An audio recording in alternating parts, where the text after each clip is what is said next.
Il y a beaucoup de métiers où la répétition des gestes peut être dramatique. Ouvriers qui travaillent à la chaîne, caissières ou manutentionnaires, de nombreux salariés sont atteints de troubles musculo-squelettiques. Des douleurs qui touchent les articulations et qui coûtent très cher aux entreprises avec une multiplication des arrêts de travail.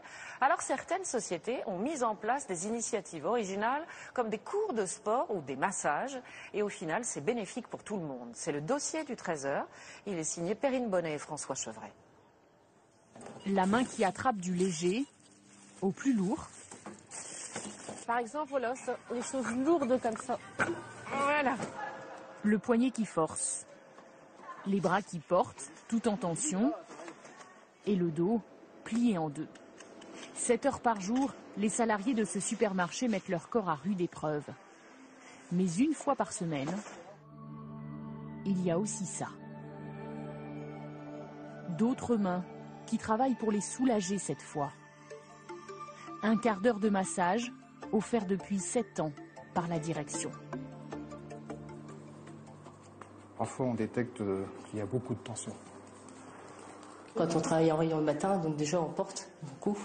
Donc les mains, les bras, donc c'est vraiment ce qui nous fait Guillaume, ça fait du bien au niveau des mains, du cou, des cervicales.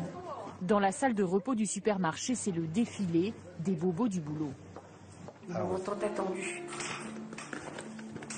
De la caissière à la comptable, tous les métiers y passent. Moi, c'est par rapport à la posture. Comme je suis assise toute la journée, le soir, je ressens au niveau des cervicales une douleur. Coût de revient de la prestation, 15 € par salarié. Et pour le masseur, ce n'est pas volé. Ça peut paraître un luxe, mais c'est pas un luxe. C'est pas un luxe, car remplacer quelqu'un au pied levé, le reformer, coûte très très cher. Alors que là, on évite l'arrêt de travail. Éviter les arrêts de travail. Pour troubles musculo-squelettiques. Chaque année, près de 9 millions de journées de travail sont perdues à cause de ces douleurs articulaires. Chaque arrêt de travail coûte en moyenne 21 000 € pour l'entreprise. Enjeu économique et drame social aussi parfois. Montrez-moi votre dos. Ce maçon de 52 ans a encore 13 ans à travailler avant de toucher une retraite. D'accord, elles ne descendent pas, elles ne montent pas. Pourtant, s'il est à l'hôpital, c'est qu'il ne peut plus travailler. Ses douleurs du dos sont devenues insupportables. Ça fait mal où? D'accord. Il ne tiendra pas avec ces douleurs dans le domaine du bâtiment. Il faut être raisonnable. Donc maintenant, l'objectif, c'est de voir un petit peu quels sont les métiers, ça va être la deuxième partie de la consultation, qu'il a envisagé et qui sont faisables. Ce père de 4 enfants doit se reconvertir. La faute à des années de pression sur les chantiers jusqu'au licenciement. Parce que je n'avais pas porté les choses lourdes comme avant. Et alors, du coup, qu'est-ce qui s'est passé ? Et j'ai le problème avec les chefs et tout. Et si tu ne portes pas les choses comme les autres, on ne va pas loin. Donc, ça commence comme ça, Les troubles musculo-squelettiques ne datent pas d'hier. Ils commencent à préoccuper avec le développement des usines. Cette archive date de 1960. Étirement à la verticale. Les mouvements pratiqués constituent une compensation de la position de travail.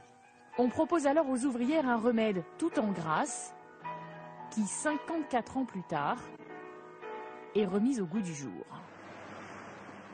5 heures du matin, séance d'échauffement en silence dans une grande entreprise de fret. C'est vraiment un échauffement des muscles qu'on va utiliser le plus possible durant notre activité le matin. La chorégraphie, ils la connaissent par cœur. À 5 heures du matin, le corps n'est pas encore prêt à des efforts comme ça. Donc, au moins, ça nous détend et ça nous prépare au travail. Cela fait 1 an que l'exercice est en place.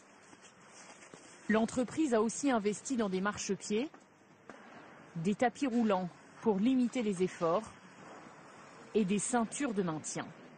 Petit à petit, les mentalités commencent à changer. Avant tout ça, avant les formations qu'il y a eu, je m'amusais à porter n'importe comment, travailler trop vite.